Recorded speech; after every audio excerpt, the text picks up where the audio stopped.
Semua rumah ibadat dan premis perniagaan hendaklah ditutup.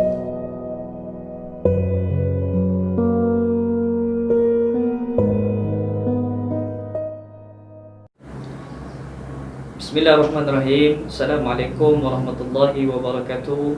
Alhamdulillah, syukur kita kepada Allah Subhanahu wa taala kerana hari ini kita masih diberi kesihatan dan juga kekuatan daripada Allah Subhanahu wa taala untuk kita meneruskan kehidupan kita. Insya-Allah pada hari ini saya akan membawakan satu isu yang hangat diperkatakan di dalam kalangan masyarakat kita pada hari ini. Seperti yang kita maklum bahawa kerajaan Malaysia telah membuat keputusan untuk menutup masjid dan surau bermula daripada PKP yang pertama pada 18 Mac 2020 melibatkan seluruh negeri di Malaysia, 14 buah negeri termasuk kita di Sabah.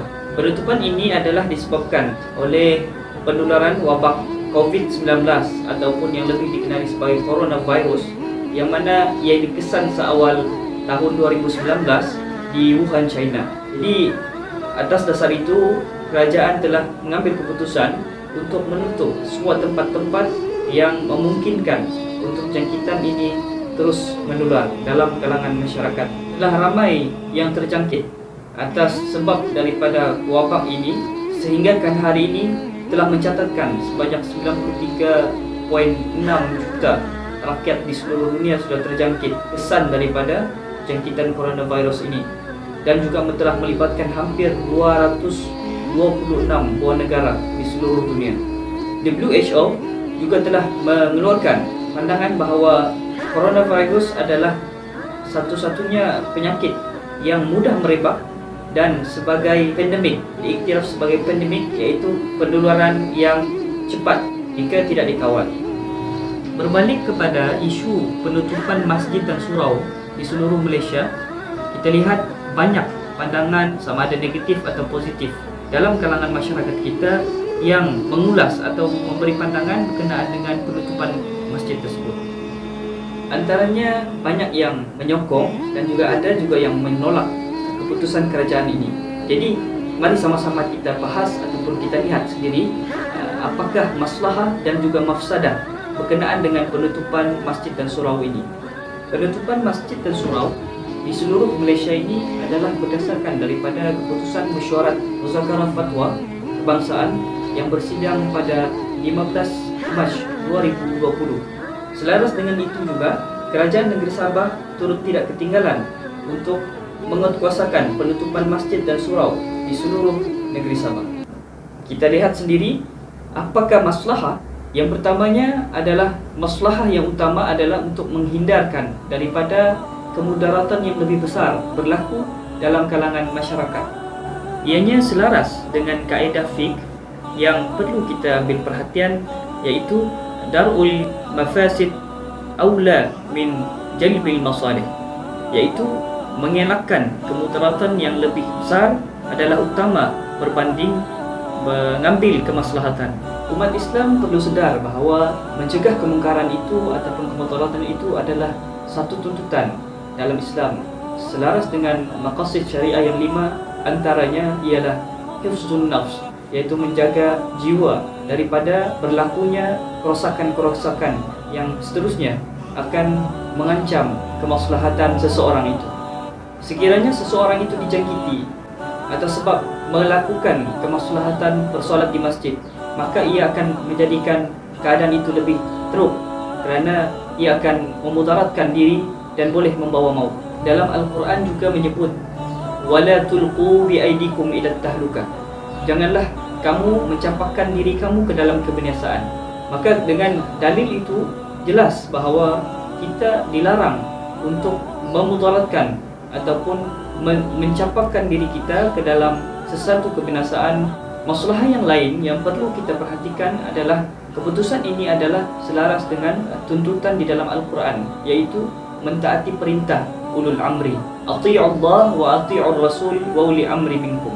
Sekiranya kita patuh dengan keputusan kerajaan ini, maka kita telah sedikit sebanyak membantu frontliner kita, pejuang barisan hadapan, Kementerian Kesihatan Malaysia, seterusnya pemerintah dalam kita menurunkan atau mencegah daripada berlakunya penyebaran wabak COVID-19 ini. Saya berpendapat usaha ini adalah sangat penting untuk kita sebagai umat Islam ikuti sebagai tanda bahawa umat Islam ini adalah umat yang berdisiplin. Kerana dalam Islam itu sendiri menganjurkan untuk menunjukkan uswatun hasanah ataupun contoh teladan yang baik sesama kita. Namun begitu, terdapat juga mafsadah yang timbul daripada penutupan masjid dan surau ini. Antaranya, masjid itu sendiri kita lihat yang sepi dan sunyi tanpa dikunjungi oleh umat Islam.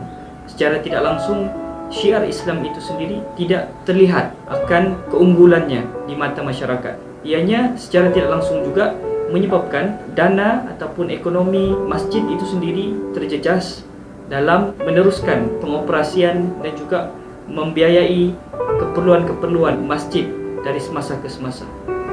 Masjid kelihatan tidak berperanan sekiranya ia terus ditutup ataupun terus dibiarkan sunyi tanpa kehadiran majlis ilmu, selain solat berjemaah, juga aktiviti-aktiviti keagamaan yang lain yang boleh mentarbiah umat Islam untuk menjadi lebih baik.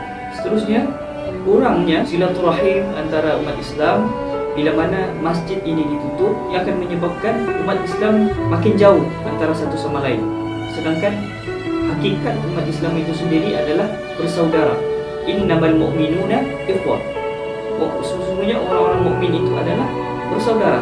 Maka bila mana ditutup masjid ini sebagai salah satu tempat untuk mereka bersilaturahim, ia akan meminimumkan ataupun menjejaskan untuk mereka sentiasa berkenalan, bertukar pendapat dan juga berkongsi perasaan sesama mereka. Masjid adalah tempat yang satu-satunya boleh menaikkan semangat kita untuk terus beribadat secara istiqamah, selain kita berdamping dengan kenalan ataupun sahabat-sahabat kita yang sentiasa bergantung kepada Allah. Kita risau sekiranya masjid dan surau terus ditutup, maka akan menyebabkan hati-hati umat Islam menjadi lemah dengan kurangnya kebergantungan dan juga motivasi dalam meningkatkan kualiti ibadah itu atas penutupan masjid ini. Dalam hadis juga disebut, hadis riwayat Tirmizi, bahawa pertolongan Allah itu di dalam jemaah. Maka masjid ini adalah lazimnya akan menyatukan jemaah, maka penutupan masjid dan surau ini serba sedikit akan menjejaskan motivasi umat Islam itu sendiri dan juga menjauhkan mereka daripada melakukan amal ibadah. Kesimpulannya, sama-samalah kita berdoa agar wabak dan musibah ini segera berakhir dan kita akan terus dapat meneruskan kehidupan kita seperti biasa. Masjid dan surau juga dapat dibuka seperti biasa agar syiar Islam itu terus hidup di bumi ini melalui institusi masjid dan surau. InsyaAllah. Sekian, wabillahi taufiq wal hidayah. Wassalamualaikum warahmatullahi wabarakatuh.